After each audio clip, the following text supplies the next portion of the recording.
particularly this pavilion.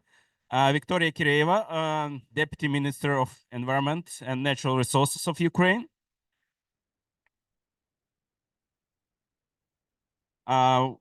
We have online Mykola Kolesnik, Deputy Minister of Energy of Ukraine.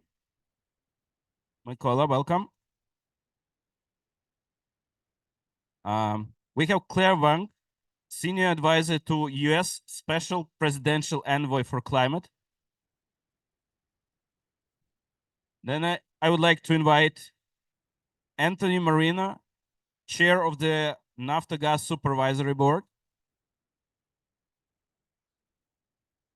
We have Bobby Chopra, Energy Transition Services Manager of DiXi Group.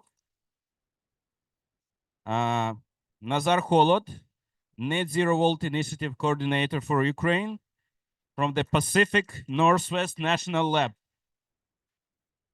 And we have, last but not least, Dan Dorner, Head of the Strategic Initiatives Office of the International Energy Agency.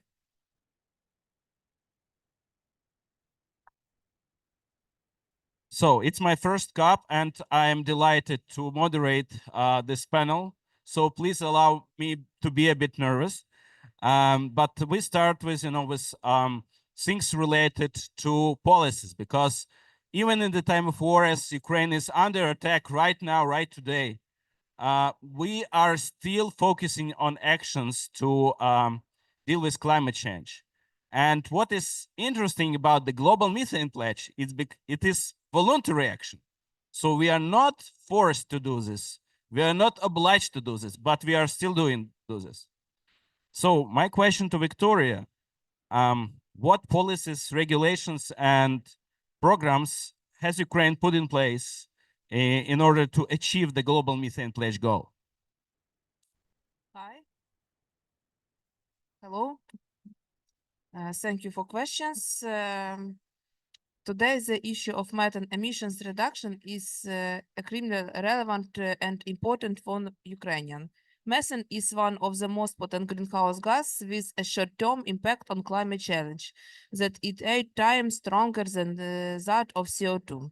Also, methane remain in the atmosphere for a much shorter period than CO2, around 12 as compared to 100 of the CO2. Its powerful impact on the climate make methane emission reduction one of the most effective ways to slow global warming. Understand the risk. Ukraine joined the global methane pledge in 2021, setting an ambitious goal to reduce methane emissions by 30% from 2020 levels by 2030. This step called significant country to slow the pace of global warming and position Ukraine as a lead in the fight for climate stability. This commitment requires us to take equip steps. Key gas company in Ukraine, including Naftogaz and the gas transportation system operation of Ukraine, have already joined the oil and gas methane partnership to implement the highest standards of cooperation methane emissions reporting. In 2023, the government adopted an exchange plan that defines specific steps to achieve the goal of the global methane pledge. As a candidate country for EU membership, Ukraine must quickly adapt its legislation to European standards, including the recently adopted EU Regulation 2024-1787. This regulation provides for the range of reliable system for measurement, monitoring, reporting, and verification of methane emissions, which is a foundation for effective climate policy.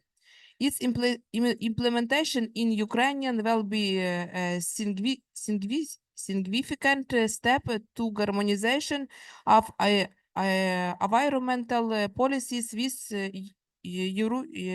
European requirements.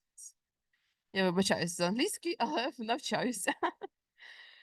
The Ministry of Environment Protection of Ukraine has initiatives the cross-sectoral study of methane emissions in sectors such as the oil and gas in industry, coal mining, waste management, and agriculture. Wool are closely competing with the Ministry of Energy of Ukraine on this as well, and engaging major companies in the oil and gas sector. One second.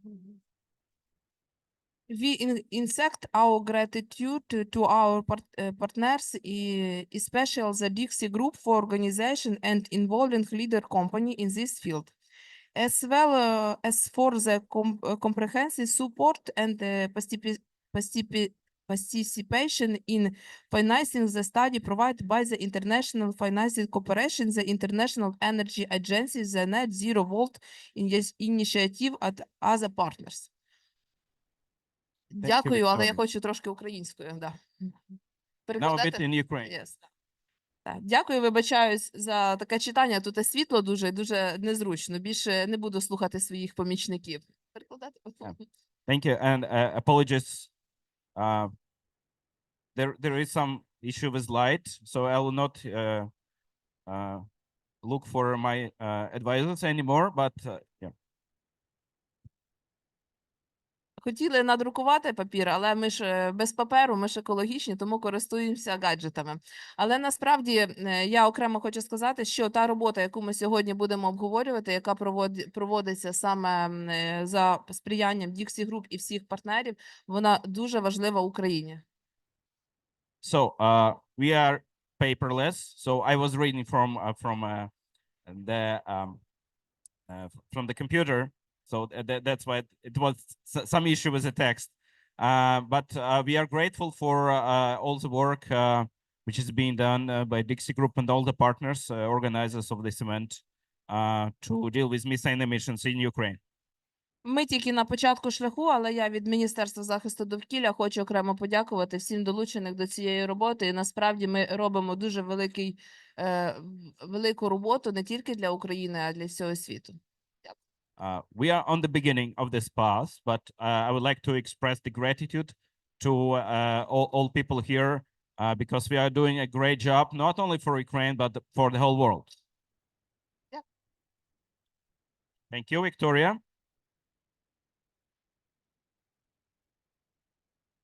Okay. I understand that you need to run. As I said, you are extremely popular person here. So many thanks. In case you will have any questions to Victoria, we gotta be happy to take them to her afterwards.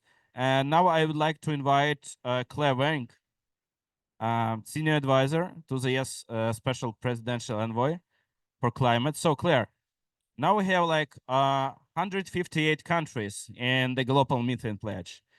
So what are the opportunities for technical, financial, and other support, to help meet the global reduction goal? Because the 30% goal is global, but all the nations contribute to it.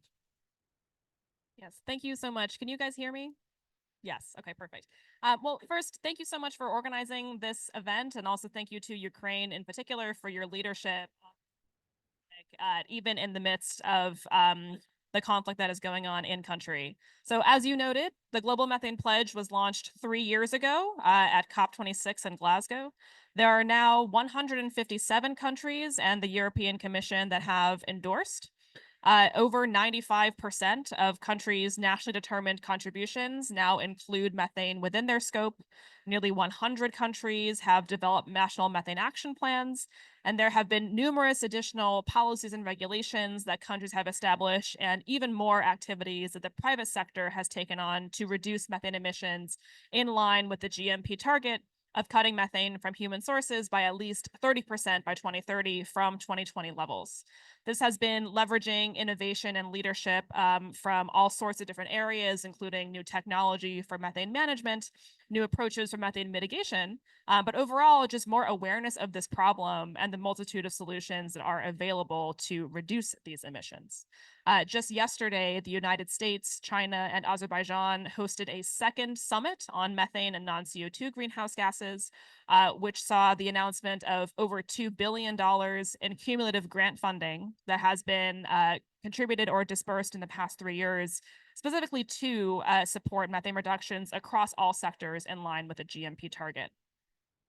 So there is plenty of momentum that is already taking place. The US is proud to be a co-convener of the pledge, and we are joined, of course, by the European Union as a co-convener and by a number of other Global Methane Pledge champions from all around the world that are working to move this work forward.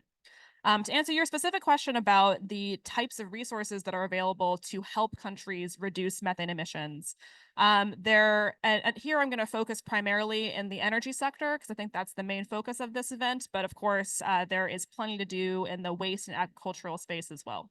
But I think that there's really 3 key multinational or multilateral organizations that have been core to the infrastructure of this work.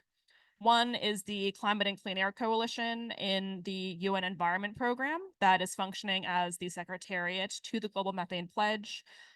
They support capacity building for things like national methane inventory development, national methane planning, inclusion of methane targets and measures in the next round of nationally determined contributions, as well as the development, strengthening, and enforcement of policies and regulations across sectors.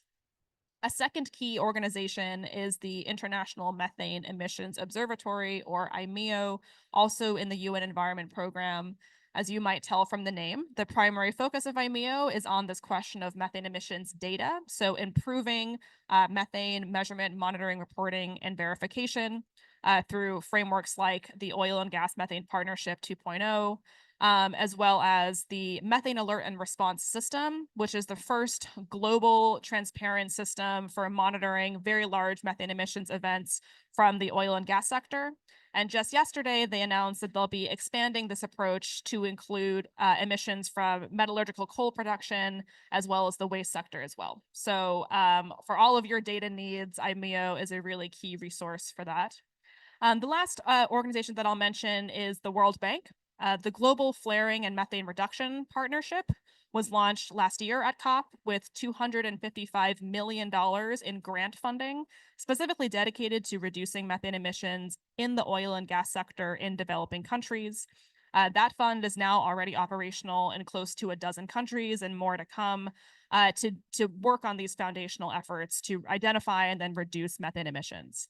These are just 3 of a wide number of organizations that are working on this important topic, many of whom are represented today in the panel and in the audience. I can't name check them all, but there is a lot of support and a lot of expertise that is already being disseminated and developed to reduce these emissions. And if I can just leave you with a couple of final thoughts. The first steps here, particularly in the oil and gas sector, is simply to understand and identify where methane emissions are coming from. These are often already known operational practices, already known infrastructure gaps, or otherwise can be easily identified with different types of remote sensing tools, including satellite data. So understanding first where those methane reduction opportunities are, and then setting in place a specific plan, targets, and most importantly, budget to reduce those emissions, eliminate routine sources of venting and flaring, and conducting regular leak detection and repair is the end goal that we are working towards. And all of the partners that I mentioned before can help create those systems internally within oil companies, as well as within ministries, to create that framework and adopt these best practices moving forward. And of course, from a government standpoint, strengthening policies and regulations to incentivize or require these reductions, ensuring that methane is clearly spelled out in national climate targets, including NDCs and net zero targets, and also taking further action beyond the energy sector alone to also tackle methane emissions from waste and from agriculture, these are some of the cheapest and fastest emissions reduction opportunities. And so we're glad to have such a robust global network of countries who are committed to taking action and partners who will help countries and the private sector to achieve those goals. Thanks.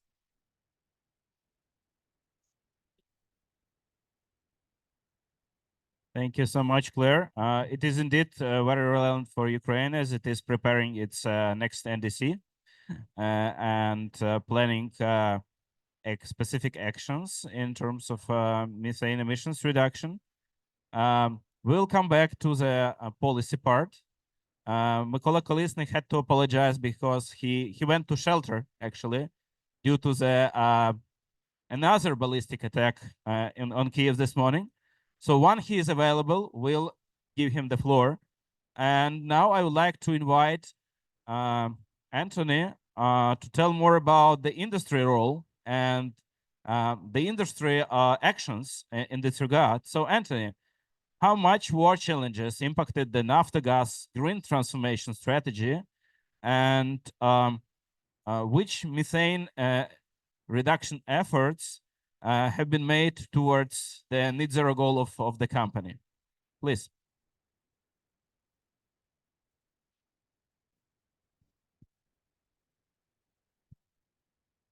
Thank you so much, Roman, and it's a pleasure to be a part of this panel. So as the chair of the supervisory board of Naftogaz, my goal here would be to introduce you to the company and then talk more specifically about some of our methane reduction efforts and a few points overall for the energy transition. So if we could advance to the next one, please. I want to point out, first of all, that Ukraine in general is a very important country in terms of a number of crucial commodities for the world. This includes food, mineral resources, and particularly energy. And within energy, natural gas is the really the key product for Ukraine.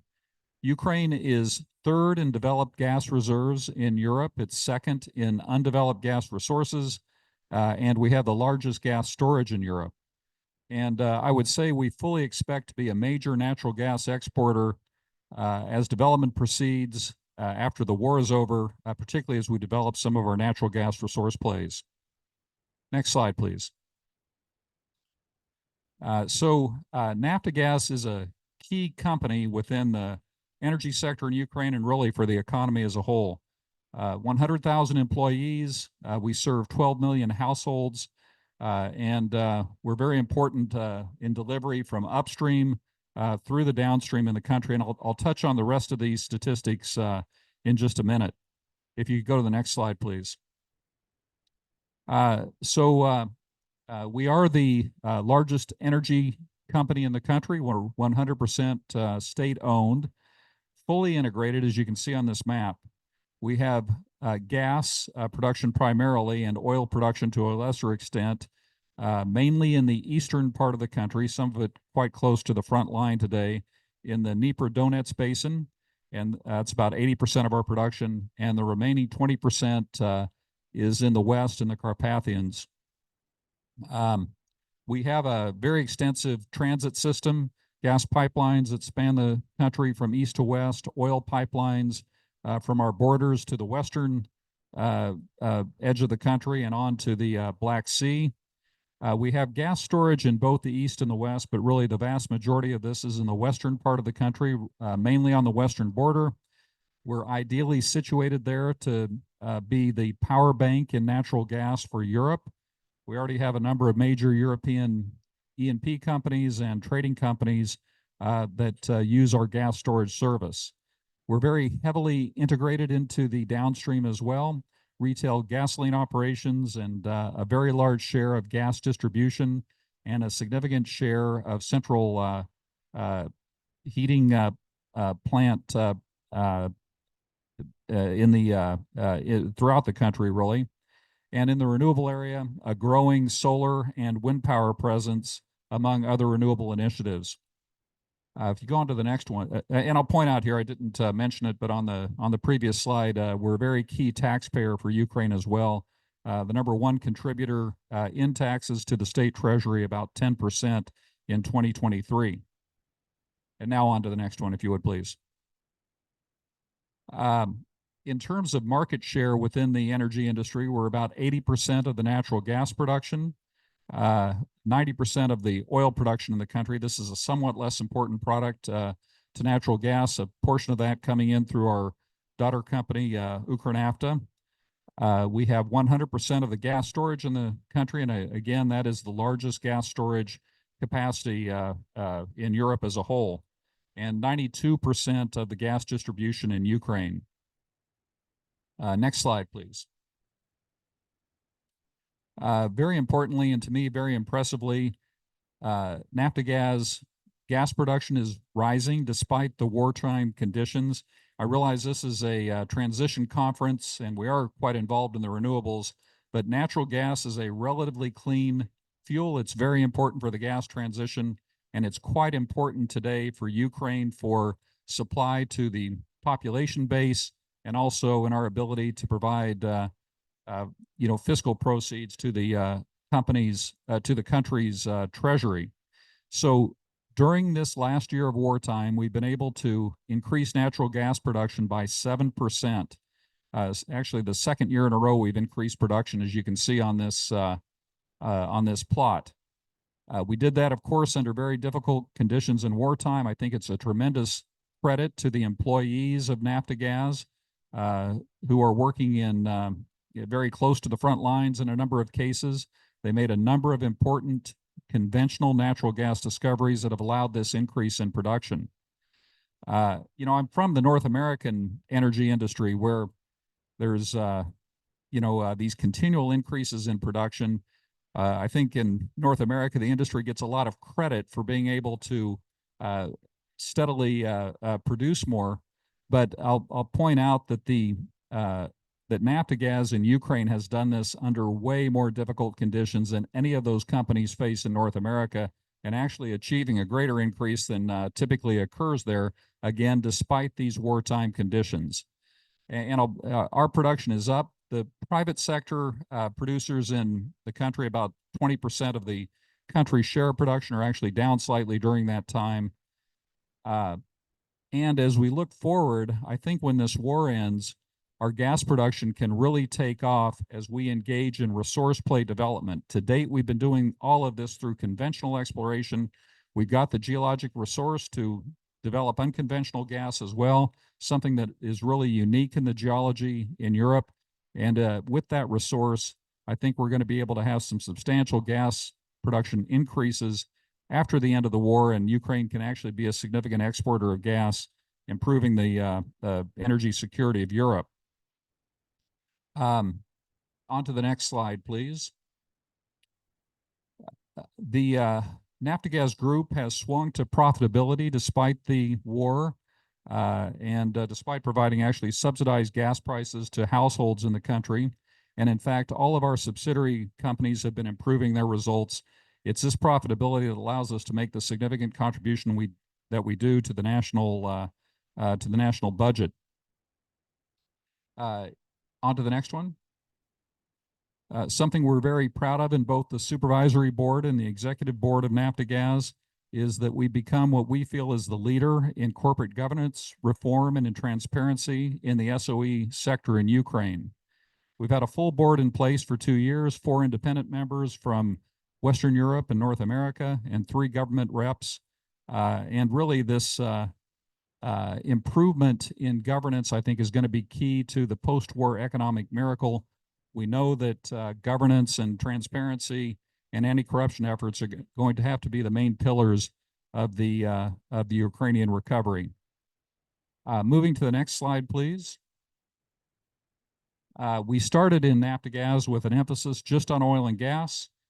We've now expanded into the full range of energy sources, including current production in both solar and wind, and efforts in research and development of projects in biomethane, research in hydrogen, pilots in geothermal as well.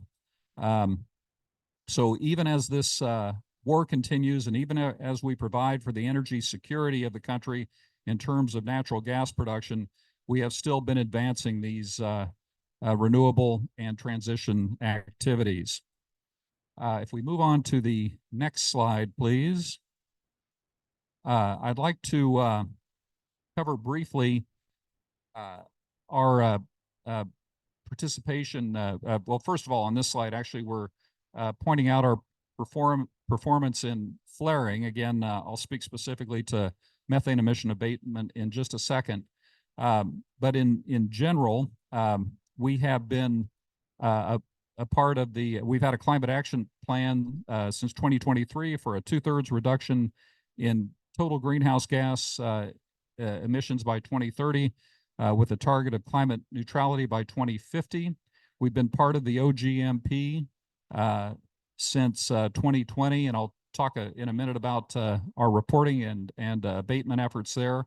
This plot refers to gas flaring by country, and I'll point out that Ukraine is at comparable levels in flaring compared to the rest of the European countries. In fact, the main culprit here, of course, is Russian Federation. And finally, and given that performance in flaring, I think you can count on Ukraine to be equally effective over time in controlling fugitive methane emissions as well. And the final point on this slide, we're going to rebuild better. We're going to build Ukraine back better. We're going to build it back more sustainably as we recover from the war impacts and have this post-war economic miracle in Ukraine. Last slide speaks specifically to some of the methane reduction efforts that we have launched in Ukraine. Beginning in 2018, we had a joint initiative with EBRD and the Ministry of Ecology to reduce emissions throughout the gas supply chain. Remember, Naftagaz is an integrated company. It's not just on the production side, but distribution, transportation and distribution as well. We joined OGMP in 2020, making our first public reporting in 21, and we're now moving up to the highest levels as gold standard, level 4 and 5 for OGMP reporting. Starting this year, we made a partnership with EIB for an overall decarbonization strategy and entered into the memorandum of cooperation between Naftagaz, UGV, which is our main upstream subsidiary, and the DiXi Group for methane measurement and abatement. We're using all the typical methods for measuring methane emissions right now, LIDAR, sniffers, etc. And once we begin to identify where these emissions are and measure the level, we'll then be able to control those emissions, which we're doing through also the complete range of technical methods, including VRUs. We've redesigned some of our well testing to cut emissions in that phase, and we're using snubbing and other methods like that to control emissions during well work activities. So it's a very broad-based effort within Naftagaz, and I think a successful one at the same time that we ensure gas supply to the country. We are moving Naftagaz and Ukraine toward a sustainable future. So thank you very much. Thank you, Anthony. It is great that Naftagaz is on track of its transformation while keeping, being in charge of energy security. But we need to understand that designing specific policies, incentives, or programs is impossible without solid evidence. So we need to first better understand the status, the structure, the sources of emissions. And that's why we also initiated several studies, and our partners initiated this study. So now we are diving a bit deeper into this. And I would like to invite Bobby to tell what are the key findings about Ukraine's oil and gas sector as compared to other countries of the region that you worked on, and what could be the future dynamics in this regard. So Bobby, the floor is yours. Thanks, Roman. Yeah, I'll start with thanking for the invitation to join the pavilion today. And I'm going to take you through. My name is Bobby Chopra. I'm from DiXi Group. We're an engineering consultancy specializing in energy and energy transition. So next slide, please. I'm just going to take you through a bit of a study that we conducted on behalf of DiXi Group to identify the key sources of methane emissions in Ukraine and to determine methodologies for detection and abatement. So we did this general assessment by looking at publicly available data as well as some OGMP reports from some of the oil and gas operators in the region, compared it with some other regional neighbors and emissions from other countries in the region. And then we conducted a bit of a more country-specific review on the national energy strategy, regulatory frameworks to try and develop a roadmap for methane, both detection and abatement in Ukraine. Next slide, please. So Doris ourselves, we've been involved with a number of national greenhouse gas emissions assessments for the oil and gas sector in the region. You can see in the map there a few countries we've been involved in around Central Asia. And our general process is to collect publicly available information or national data on methane emissions and flaring emissions and use those to identify key emitters and then map to potential technology solutions for abatement, as well as develop a roadmap of investment for detection. Next slide, please. With this map here, what we're showing are the key areas of methane emissions, as esteemed colleague Anthony went through before. You can see that the two main regions are to the east in the Dnipro-Donetsk region and to the west in the Carpathian region. And the table on the right shows in kilotons of CO2 equivalent the impact of those emissions. So I've used a 100-year global warming potential here, which is slightly conservative, assuming that 1 ton of methane is worth 28 tons of CO2, but you can still see that by and large, the methane emitters identified are the more significant contributors to the overall CO2 balance in the country. Next slide, please.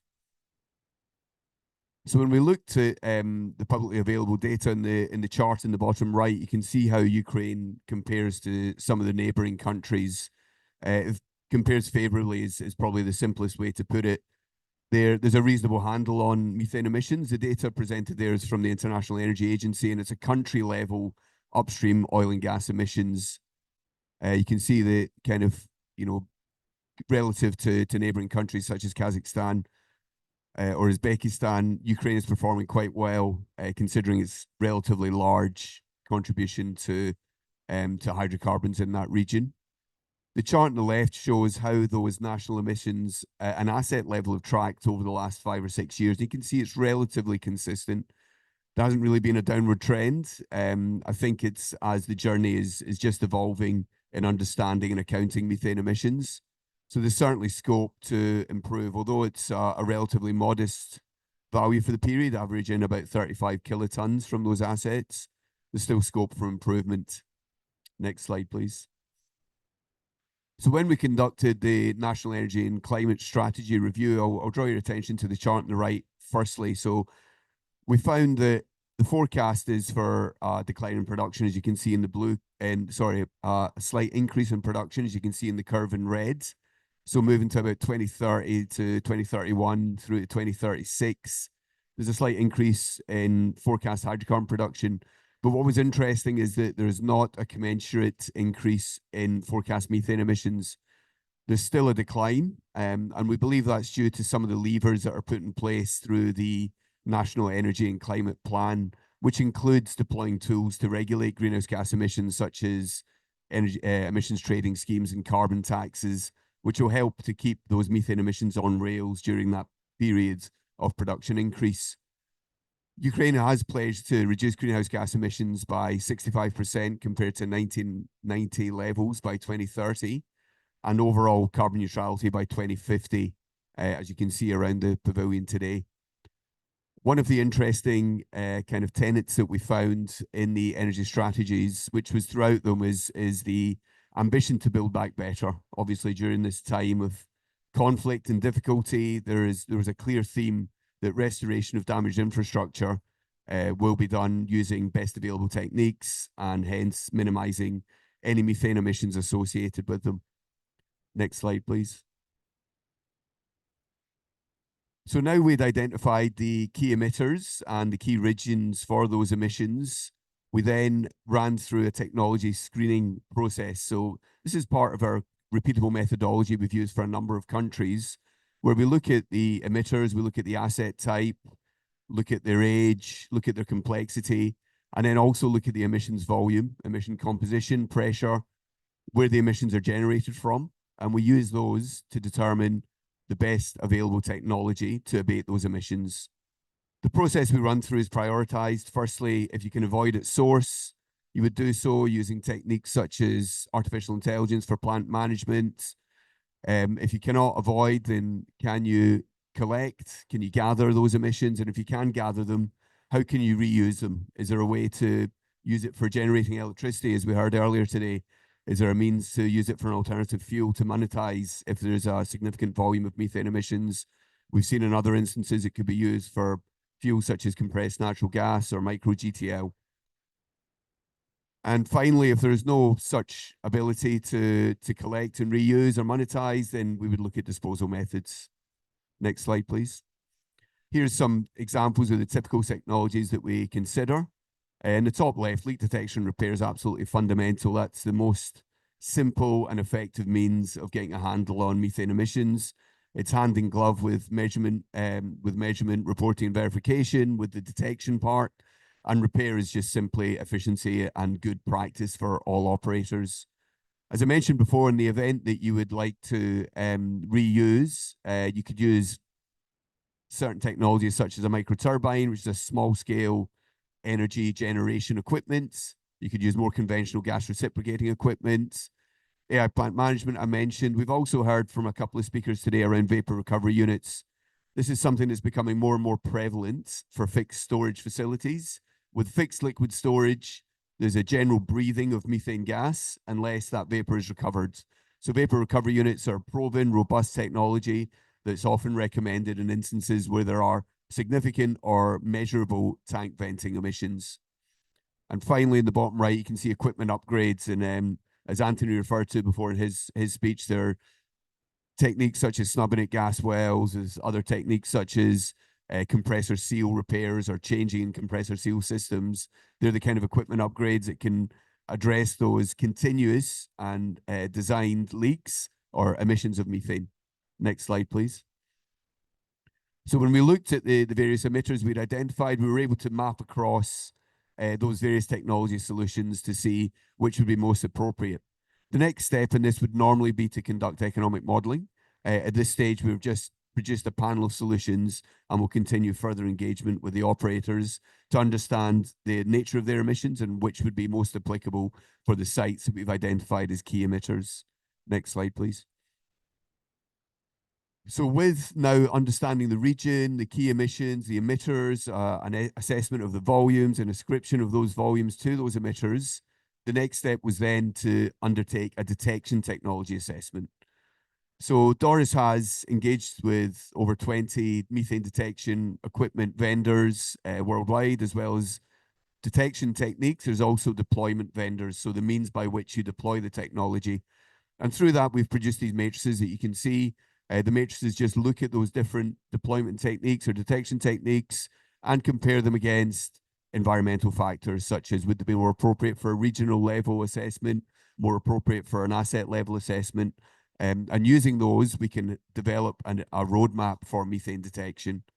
We can also build a cost roadmap into this as well, as through our engagement with vendors, we understand the cost of procurement, of hire, of training, of deployment of these various deployment and detection methods. Next slide, please. Sorry, next slide. Yeah, so I'm just showing on this slide some of the deployment methods on the left. Those that are shown in a kind of orange color, those that are limited in use in Ukraine at the moment due to the conflict situation. So light aircraft use, drone usage is limited. However, satellites can still be widely used. Vehicles with appropriately mounted methane equipment detection devices, handheld devices, static instrumentation, they're all common deployment methods which could still be used. And then for detection, you can see there's quite a variety of detection methods. What's really important is how those detection methods marry up to the deployment techniques. For example, differential absorption via LiDAR cannot be used in Ukraine at the moment due to restrictions of light aircraft. That's the only meaningful deployment method for it. So with a view of the emissions, a view of the regions, an understanding of the technology options that were viable for deployment and detection, we were able to build a roadmap. Next slide, please. And that roadmap is shown here. So this is a roadmap of investment for Ukraine to take that next step in really understanding methane emissions. One of the things we've really noticed throughout our study work in the region and generally on methane is that at the moment, a lot of methane emissions are assessed on a theoretical basis. The OGMP standard allows for up to level 3, even partially in level 4, to use engineering calculations as the basis. And engineering calculations, whilst they have some degree of certainty around them, there's also a high degree of uncertainty. And the best means is to detect, to measure is to know. So what's shown here is the means by which you can go out and directly measure methane. We've gone for a top-down approach. So the first phase, Q1 next year, is around satellite assessment of satellite technology. As Claire alluded to before, there's initiatives such as the Mars campaign from UNEP IMEO. There's also other satellite data available from GHG SAT, a number of other commercial satellite providers, which would give a good picture in the region. Once you've identified the key areas of attention, you would then move into a more specific road and handheld detection campaign. And then finally, as you can see in 2026, you're into deploying static instrumentation in those identified emissions locations. And then you move into a virtuous cycle of ongoing campaign detection, which would then help feed into your abatement campaigns, and you've started to get a handle on your emissions. That's all I had to share with you today. Thanks very much for your time and attention. I'll pass over to Roman. Thank you, Bobby. I had to mention this. These are preliminary results, so we'll have more specific one. And some of the data you have seen has been anonymized and aggregated due to national security and confidentiality concerns. So we have more detailed data for sure.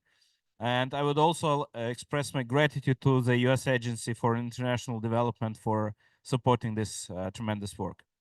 However, carbon exists not only in liquid or gas state, but also in solid form as coal used for energy. So Ukraine was, a coal nation, as many nations as well. And now we are slightly moving away from it. And I would like to invite Nazar to tell more about their study about what is the actual, coal sector contribution to this methane footprint of Ukraine, and what are the prospects with, with the coal phase out. So Nazar.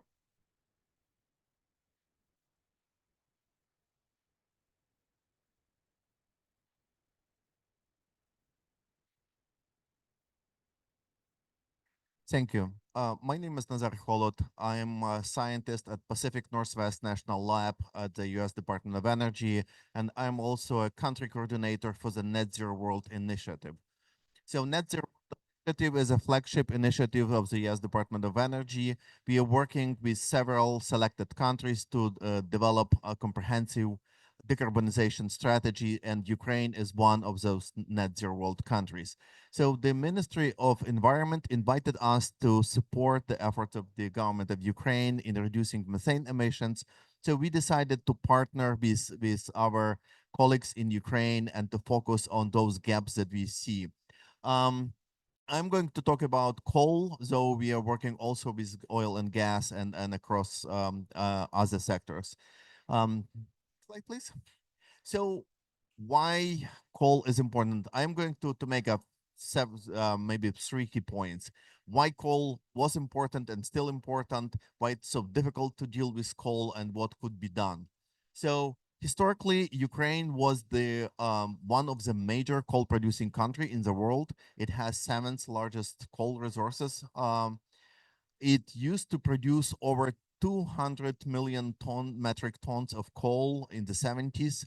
But the glory of the Ukrainian coal production is in the past.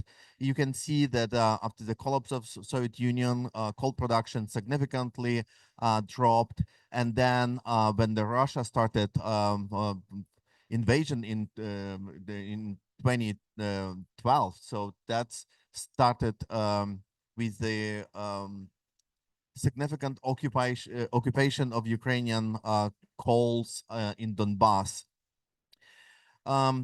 Over 90% of Ukrainian coal is located very close to eastern border with Russia. It's in the areas that called Donbass. And as a result of the occupation, Ukraine lost more than 2/3 of coal mines.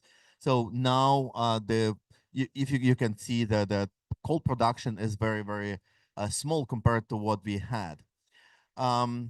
So what we have in recent development is also that in 2014, Ukraine has over 100 active coal mines. As the past year, that's only 20 coal mines worked in Ukraine. Many coal mines were destroyed or damaged to the extent that it's impossible to produce coal anymore. So it's like one of those photos from Vuhledar, one of the coal mines that were occupied by the Russians. As you know, that Ukraine decided to phase out coal from the power sector by 2035. So it is both a climate ambition of the Ukrainian government, but also it is a security of energy production now. And looking forward, Ukraine will need to develop a new forms of energy. So this is active coal mines. When we look at the very simple calculations of methane emissions from coal, we look at the coal production volumes and multiply by emission factors from coal. But with more detailed approach, we also need to account for emissions from abandoned coal mines. It's something that is very often overlooked, but I would like to stress this one. So next slide, please. So historically, Ukraine was ranked as a fourth globally and in terms of methane emissions from coal mining. Ukrainian coal mines are one of the deepest in the world, but also it's one of the gassiest in the world. Ukraine was notorious for methane explosion and coal mines.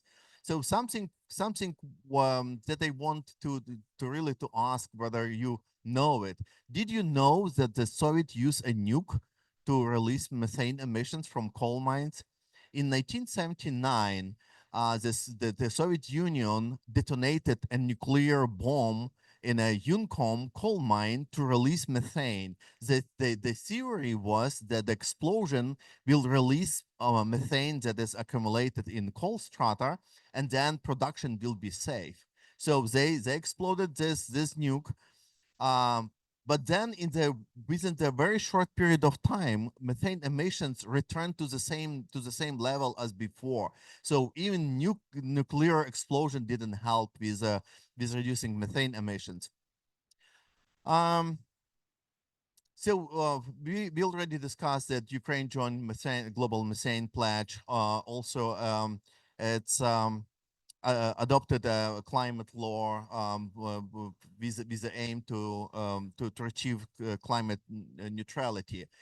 So we can phase out coal, we can stop producing coal, but we will still have methane emission from abandoned coal mines. It's something that I want to stress. So as a result, there is a need to develop a strategy that will be focused not only on active coal mines, but also on those abandoned coal mines.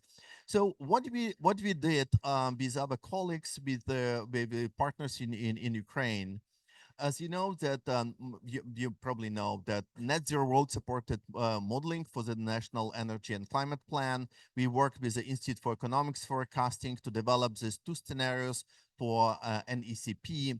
And then we decided to use data from these two scenarios to project methane emissions on the two distinct coal production scenarios. So next slide. Next slide, please. Okay, I can keep talking. We developed a couple of years ago, PNNL developed a methodology to calculate emissions from coal from abandoned coal mines using several criteria like a depth of coal production, specific emission factors at the moment of abandonment of the mine, coal ranks, and other parameters. So we use two scenarios to look at the coal to look at the coal production first of all, and then methane emission from coal production. On the first slide on the top, you see it is a scenarios that we call with existing measures, or almost reference scenario, where the level of methane emissions will be probably about the same as we have now. The second scenario, that this policy scenario with additional measures as stipulated in the National Energy and Climate Plan, the Ukrainian government has decided to phase out coal from the power sector.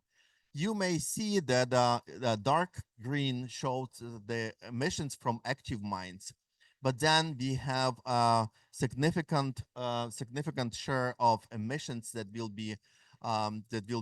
that abandoned coal mines will still emit. So we need to look at the to remember about this particular feature of methane emissions from coal.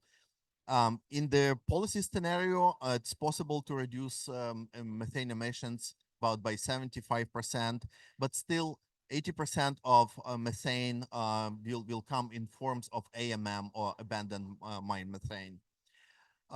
So we will be working with Ukraine to develop a strategy to address both emissions from active mines and close or abandoned mines. Next slide. And as a result, we decided to partner with Harvard University and other partners in Ukraine to look at what we have, what situation we have in zones that is not under control of the Ukrainian government. You know that many coal mines were occupied very close, many mines are very close to the front line, where full measurement, as Bobby discussed, is literally impossible. So we want to use satellite data to look at the emissions from those sources.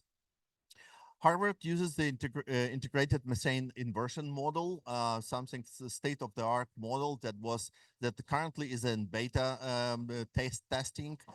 We are working with this team, and we are partnering with a scientist from the Kyiv Polytechnic Institute, from the department that uses satellite data for their analysis.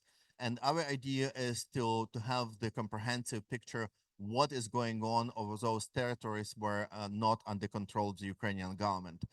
Harvard is also working on the next release of the model that will also include newest satellites that will provide a much higher resolution. And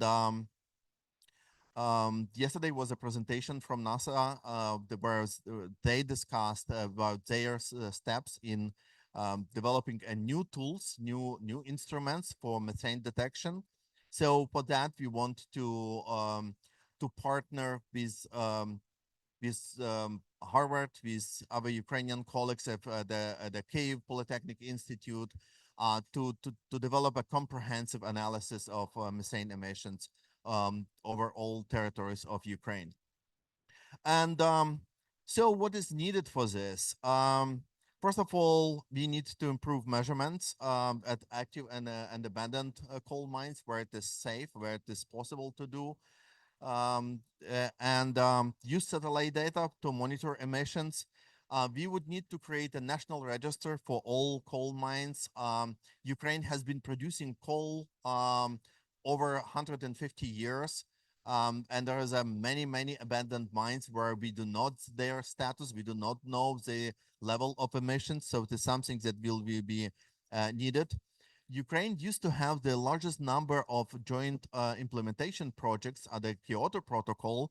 So there is a significant experience with this project that where companies used methane to produce electricity or produce heat. Projects can be profitable, but incentives will be important, and technology transfer and capacity building and something that needed for Ukraine as for many other countries. So with that, I will stop here. Thank you.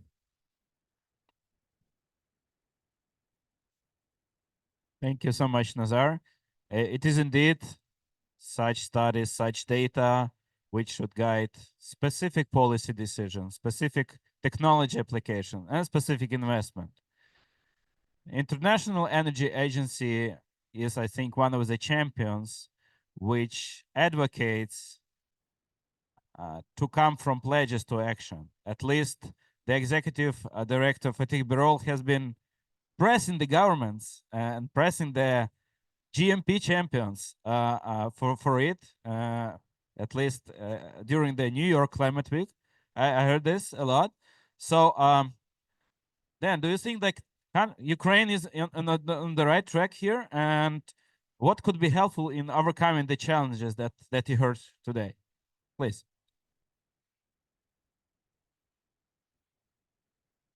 Brilliant. Thank you, Roman. So just before I go into some of the details, I just want to talk for a second about the great working relationship that we have with the government of Ukraine. Ukraine is a member of what we refer to as the IEA family of countries. We have a very extensive joint work program across many areas of the energy sector, including on methane. And actually, it was a real privilege for us just a couple of weeks ago at our most recent meeting of our governors coming from all over the world to have Energy Minister Halushenko brief them on the energy situation in Ukraine, and for them to express their support to him and to the government, and to give him, and by extension all of the people of Ukraine, a rousing standing ovation to show that that support was going to continue. Now, with regards to my presentation today, I'm just going to give a couple of points with regards to the situation in Ukraine put in a global context, then the specific opportunity for Ukraine, which we've already heard very much about with regards to methane emissions, and how the IEA can and how the IEA is trying to help Ukraine on that path. Next slide, please. Next slide. Yeah, great. So at the global level, we estimate that the production and use of fossil fuels resulted in close to 120 million tons of methane emissions in 2023. And those emissions have actually stayed at a relatively stable level since 2019. And based on the most recent analysis, we can see in 2023 and going into 2024, both signs of progress and some worrying trends, I think. So, you know, on the one hand, we can see large methane emissions and large methane emission events being detected increasingly by satellites. The detection is obviously a good thing, but unfortunately that means that the level of those detections rose by more than 50% in 2023 compared to the year before. And more than 5 million tons of methane emissions were detected with major fossil fuel leaks around the world. But on the more positive side, we do see governments and fossil fuel companies have both committed to take action on methane, and they are strengthening the efforts to implement and reporting emissions consistently and transparently, undertaking studies, including the one that we've heard today, and to really identify how to move forward with their plans to make sure that the emissions start to decline and are already declining in some regions. Next slide, please. And so digging a bit more into the details, we can see that around actually 2/3 of methane emissions from fossil fuels come from just 10 countries. The United States is the largest emitter of methane from oil and gas operations, closely followed by Russia. And China is by far the highest emitter in the coal sector. And it's why when we see things like the summit yesterday, led by the US and China, once again, it really shows leadership there to try and tackle emissions from non-CO2 gases. So a very positive sign once again at COP29. Next slide, please. Yeah, and then, but what we can see is even across those countries, the methane emissions intensity of fossil fuel production can vary very widely. Sorry, can we just go back to the previous one for a second?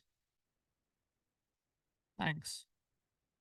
The emissions intensity can vary very widely across countries, from the best performing countries to the worst. And actually, the best performing countries can outperform by more than 100 times the emissions intensity of the worst. So at the minute, we see that Norway has the lowest emissions intensity of production worldwide. Turkmenistan and Venezuela the highest. But really, the point here is not to criticize or point fingers or produce a league table. It's to show that it is perfectly possible to improve emissions intensities in many countries across the world. It's been shown in countries already with high operational standards, policy action, technology deployment can work to get the emissions down. And on all of these fronts, best practices have already been identified, already established, and already implemented. So what is needed, therefore, is for that to be rolled out more widely across countries and companies around the world. Next slide, please. And according to the analysis of our most recent global methane tracker, around 50% of all methane emissions from human activities in Ukraine come from the energy sector. And over 1/3 of those emissions actually come from steam coal operations. And we've been listening to that from our previous speakers. So coal mine methane can be emitted into the atmosphere through leakage or routine operations like venting or flaring. But as we've heard, even long after operations have ended, methane can continue to escape from abandoned coal mines and still needs to be tackled. Next slide, please.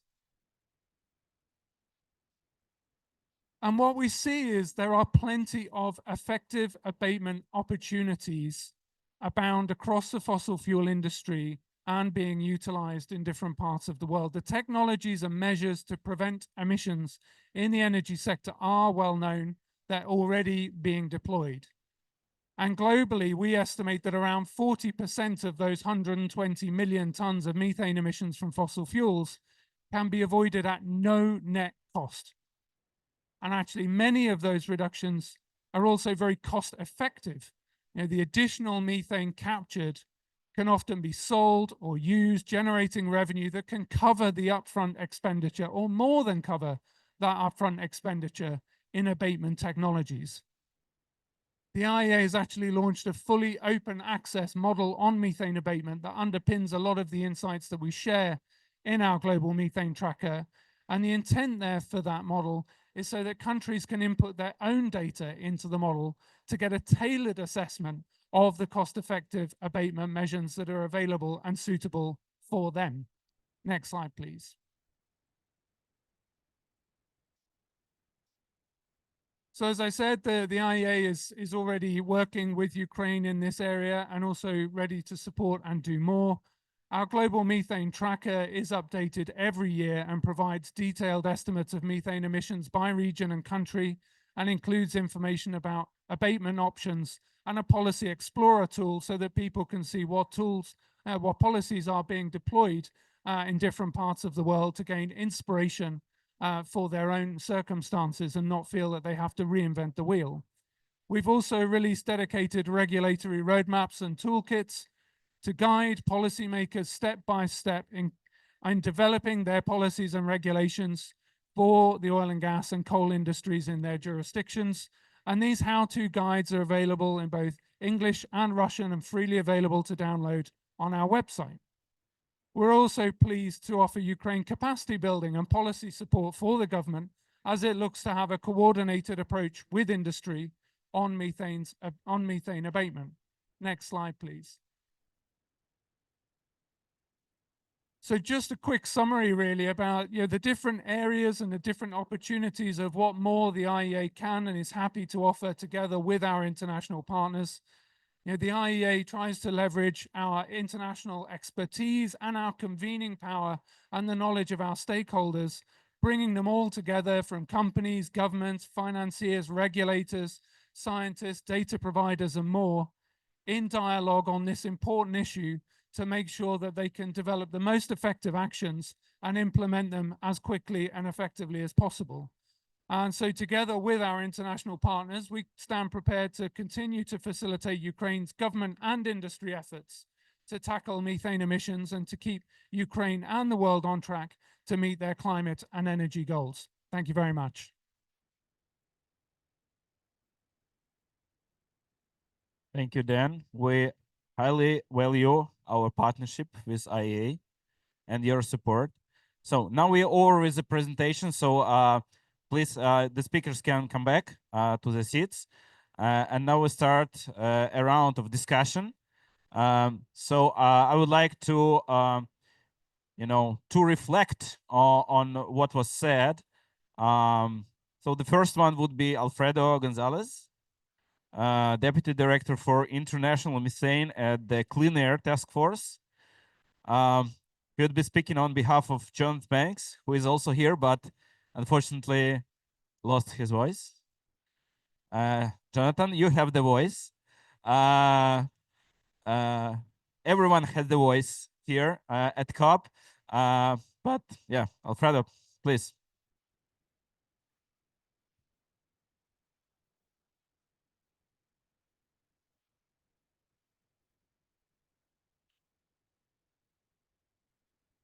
Can you hear me there? Excellent. Well, first of all, thank you very much for the invitation to DiXi Group. We're very happy to be here.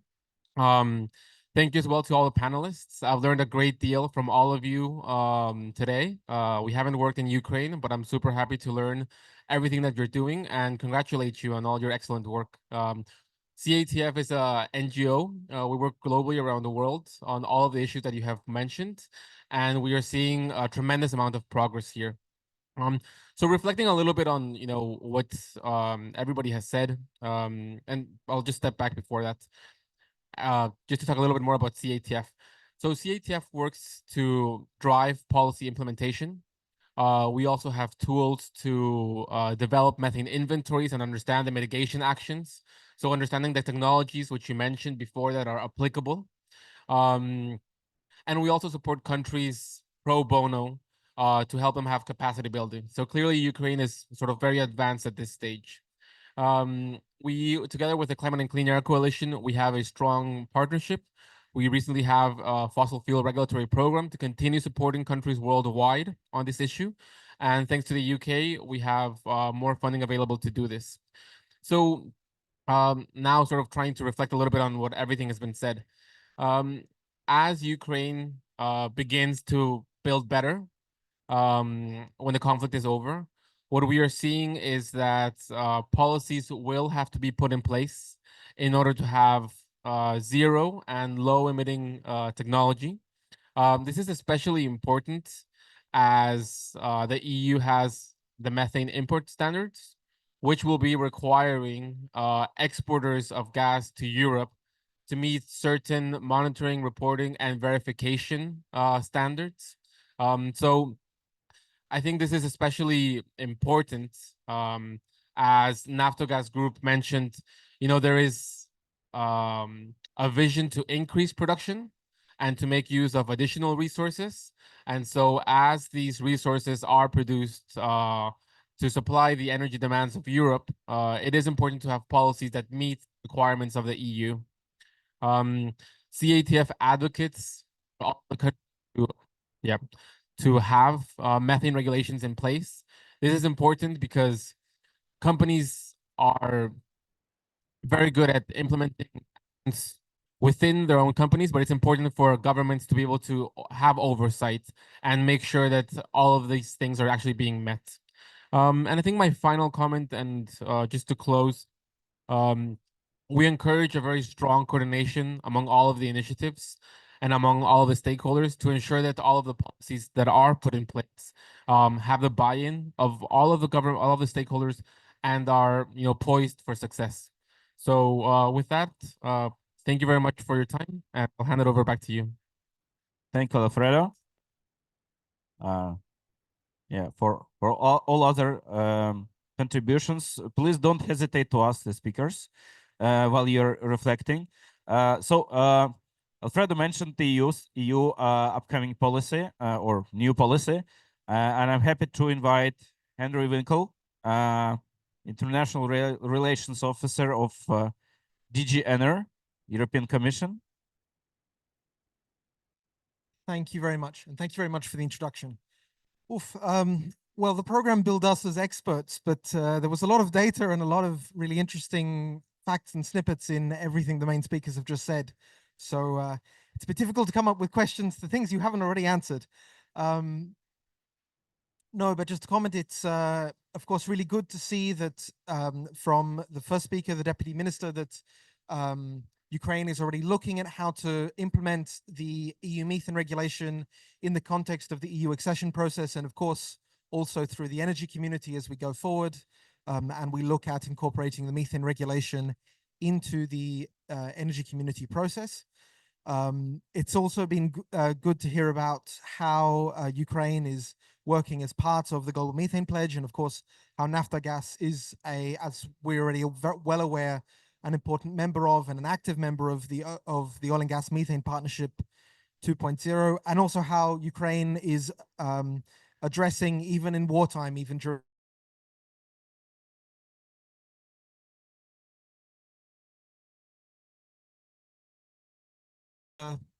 emissions from assets that are currently occupied, as well as coal emissions. And interesting snippet there on the nuclear coal mine methane emissions abatement attempts.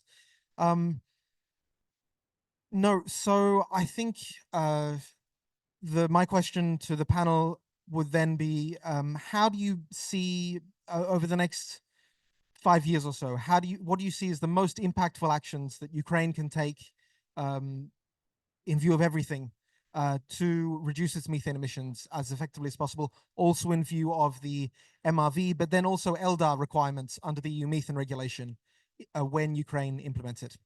Thank you. Thank you. So who would like to take this question on most impactful actions in the upcoming 5 years? Would you like? Bobby?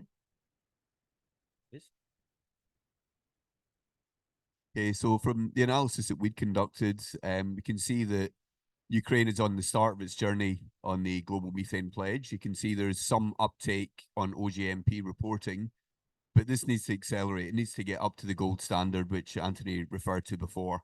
At the moment, a lot of it's theoretical, a lot of it's calculation-based. There is kind of an incipient trend towards LDAR, which is great, but it needs to increase. As soon as the ability is there, so, post-conflict, when we're building back better, at that time, we need to get out with detection. I need to really get a handle on where the emissions are, the nature and scale, and then they can be addressed and abated.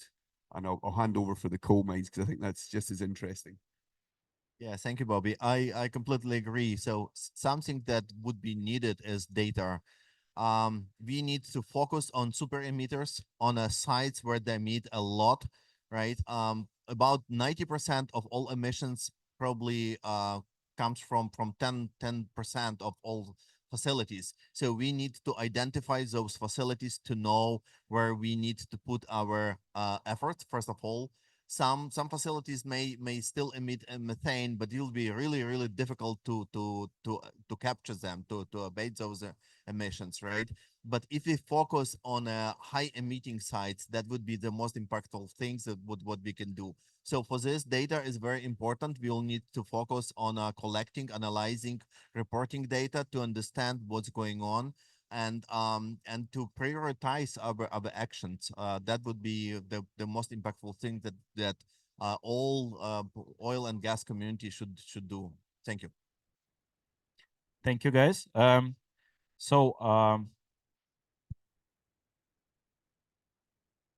Henry mentioned also the role of energy community in Ukraine's path towards EU and implementing the EU rules and standards. We have online Karolina Chigir from senior gas expert from Energy Community Secretariat, organization which tremendously helped us, you know, in regulatory, but also, you know, in our physical security, you know, helping to provide needed energy equipment to Ukraine. So Karolina, please, the floor is yours. Could you reflect on what you heard from today's session, please? Thank you, Roman. Thank you for inviting us and thinking to include the energy community as well. As you know, we are following actually how a key which is mandatory from the energy community treaty is implemented. And here I have to say that actually in relation to methane emissions, like in European Union, actually there was not so much mandatory to put in place. But nevertheless, Ukraine and Ukrainian companies were the first, even in 2019, to take the action to really recognize how important it is. I mean, being mainly for oil and gas industry, but we also see that in coal industry is a lot of done. So, and companies started to assess their emissions and to think about mitigations. And we really can just congratulate on that. And of course, to say that we are going to support the process together with European Commission and other stakeholders. Here, actually, I would like just to underline maybe 2-3 issues which are important. And this is first is knowledge sharing and raising this awareness, because we all know that until few years ago, actually, all focus was always on CO2 emissions, and methane emissions were not recognized as actually very harmful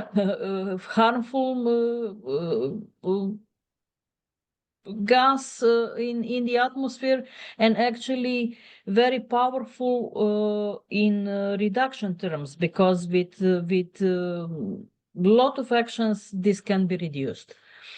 So this awareness we were doing through our webinars, methane Mondays, and it was very successful for 3 years, and we are going to continue to bring really all best practices, all possible technologies, all knowledge which already exists and can be then implemented. We were doing this even bilaterally, I mean, combining knowledge from one side and from other side, ministries and companies, how to do and how to cope and how to come with this global methane pledge. We are going to do the same, supporting this decarbonization charter of oil and gas industry. And then in particular, of course, doing with Ukrainian stakeholders, companies, ministries, and through different funds like that. So this is my message. A lot of is done, and we are really grateful that Ukrainian institutions and companies recognize the importance and stepping really voluntary into this process. But as gentlemen from European Commission said, the regulation is just in place in European Union. It's going to be adopted sooner or later for the energy community, and a lot of things has to be done. I mean, moving from actually monitoring, assessing, and voluntary actions to real process of measurement, and of course, which is the main aim, to decrease these emissions as soon as possible. Thank you very much, and good luck with event and further on. Thank you so much, Karolina, and especially for the Secretariat's role in facilitating this knowledge exchange. Now the feedback from TJ Conway, who is the principal in Climate Intelligence Program at RMI.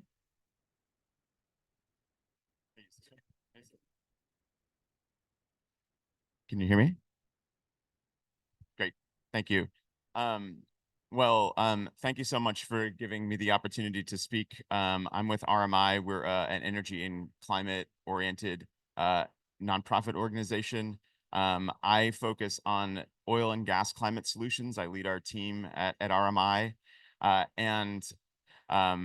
First of all, thank you for, this is an incredible, just an incredible panel, incredible session.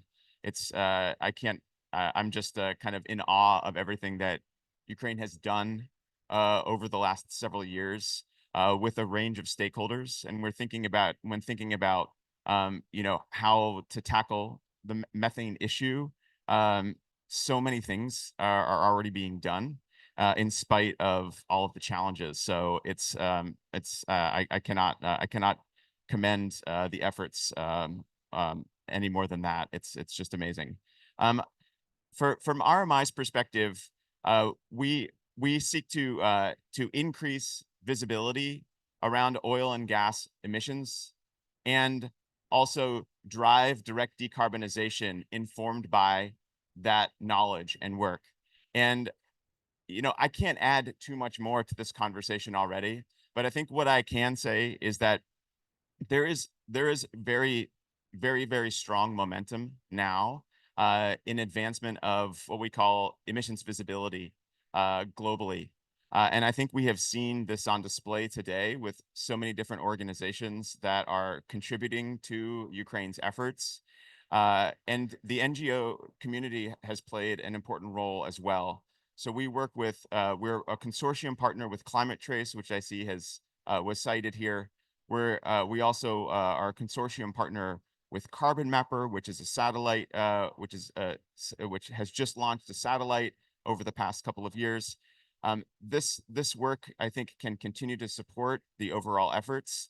I think we will, kind of, despite the great deal of uncertainty that we have, I think emissions visibility has developed a certain level of momentum, whether it's measurement technology or life cycle modeling that I think is going to be to continue regardless of what might happen in the future.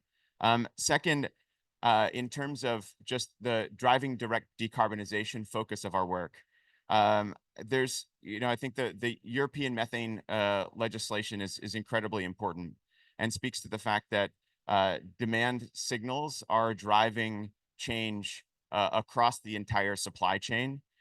This is a great example. There are other efforts as well, like the Clean Initiative coming from out of Japan, Korea, and other countries as well.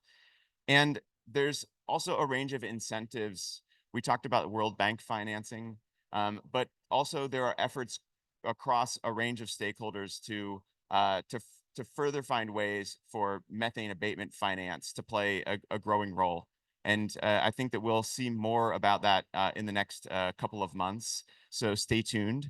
And the final thing I'll leave you with is capacity building is an important component of all of this. And actually, again, a lot of capacity building work has already been done. But I think as the world becomes, as emissions visibility continues with more satellite data, more overall measurement and detection, technologies advancing, more sophisticated financing, obviously greater regulation, there's going to be an ongoing need for that type of assistance and capacity building. And a range of NGOs are working together to ensure that we are coordinated fashion to provide our contributions to that effort. So I will leave it there. Thank you very much for the opportunity to speak today. Thank you so much. Indeed, capacity is something which is always lacking. But I need to say that we have political support from both Ministry of Energy and Ministry of Environment, which is a rare occasion, and which was a rare occasion before. Now we are finally at the moment which actually, we have a, whole of government approach to this. and this is also a promising sign. So thank you for all the contributors. And now we have opportunity to ask 1 or 2 questions. So if anyone wants to ask a question, please, here. Can you help with the mic? Anton, thank you. Буде.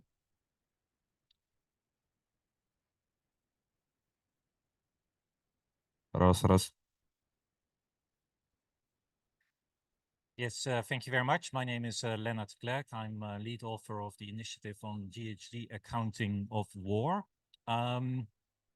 My question would be particularly to Naftogaz on, is there any estimation on the methane emissions that has been caused by the war? So by the destruction of the gas distribution networks. Thank you. Anthony? Yeah, it's a great question that you ask. I don't have that proportion of the methane that has resulted from the damage to facilities. I mean, I'll say this about the effort that we've gone through in that area. The first step is trying to prevent the damage wherever possible, defense of a number of the key objects that we have. And of course, you could see the super wide footprint that Naftogaz has. So there are many, many objects that exist. And it is true that a number of them, ranging from upstream to storage, have been under attack. And I think the people in the company have done an extraordinary job of, kind of the installed passive defense, gabions, other protective structures. There's a measure, certainly a significant measure of active defense that is there as well. So step 1 in this, most important thing is to prevent damage. Second thing is that we have repaired a number of the objects that have equipment that have been attacked. I think quite successfully. Really, it's been a yeoman's effort, an extraordinary effort by the people in the company to repair, put things back into production, and that's the next method that we have of actually controlling any leaks that occur as a result of the attacks on this civilian infrastructure that Russia has been consistently doing. As far as the actual magnitude of emissions that result, again, I don't have any statistic on that. You do ask a good question. Given the fact that we are able to isolate and repair in a number of cases, and where we haven't been able to repair, I think isolate the equipment that is damaged, I doubt that we have a significant impact from the attacks on ongoing emissions. There's probably some, but I think just due to the efforts of the company, I doubt that it is very significant. Thank you. Any questions from the audience? Any more? Oleg?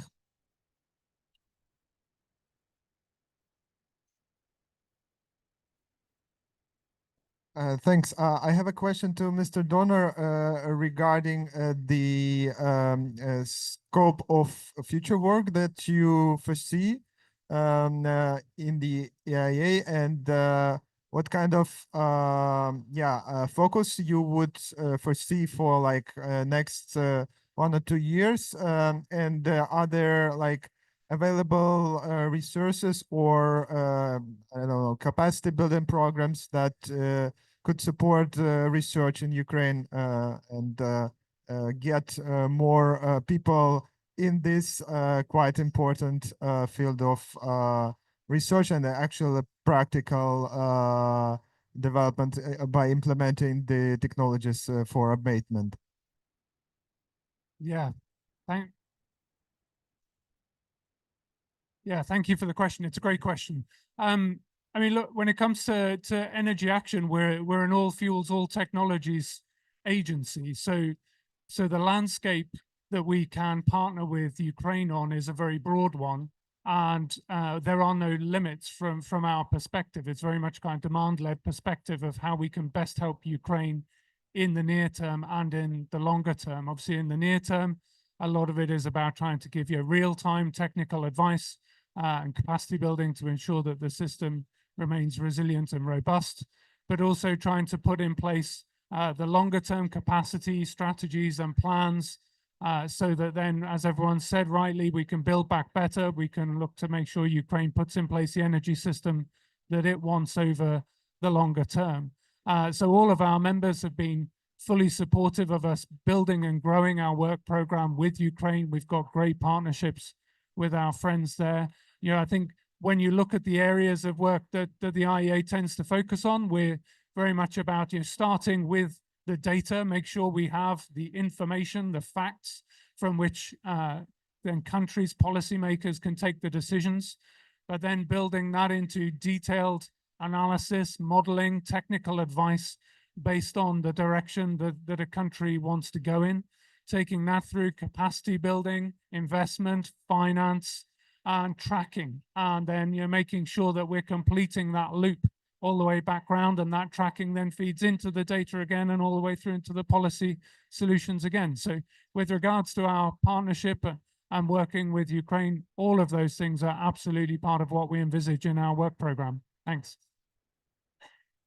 Thank you, Dan. I think this will be the final question. We are a bit over time, but it is allowed so far. So I will conclude by mere fact that observing, the pavilion, you have seen on the one side the need to ensure energy security, at least in short term, and also the need to achieve climate neutrality in the long run. And this makes the task not easy but hard. Like in the space program back in 1960s.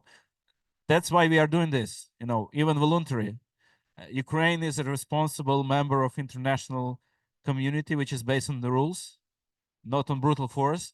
And even in the condition of war, we are trying our best to drive down methane emission in our realm,